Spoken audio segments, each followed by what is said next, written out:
حمایت کرتے، مشرکوں اور کافروں کی سرکوبی کرتے اور غربا میں مال تقسیم کرتے۔ جسمانی طاقت اور روحانی قوت کا یہ حال تھا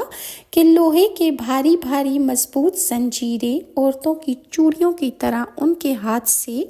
ٹوٹ کر گر جاتی تھیں۔ کفار نے جب دیکھا کہ شمعون پر کوئی حربہ کاریگر نہیں ہوتا تو انہوں نے آپ کی بیوی کو ساتھ میں لانے کی کوشش کی تاکہ حضرت شمعون رحمۃ اللہ کو اپنی حراست میں کسی نہ کسی طرح کر لیا جائے۔ چنانچہ فاسق لوگوں نے حضرت شمعون کی بیوی سے جا کر کہا، اگر تم اپنے خاوند کو رات کے سوتے وقت مضبوط رسیوں سے جکڑ کر باندھ دو اور پھر صبح کو ہمارے حوالے کر دو تو اس کے بدلے تمہیں بہت سا مال اور دولت دیا جائے گا۔ بیوی دولت کے لالچ میں آ گئی اور اپنے بہادر اور پکے دیندار شوہر کی کچھ بھی پرواہ نہ کر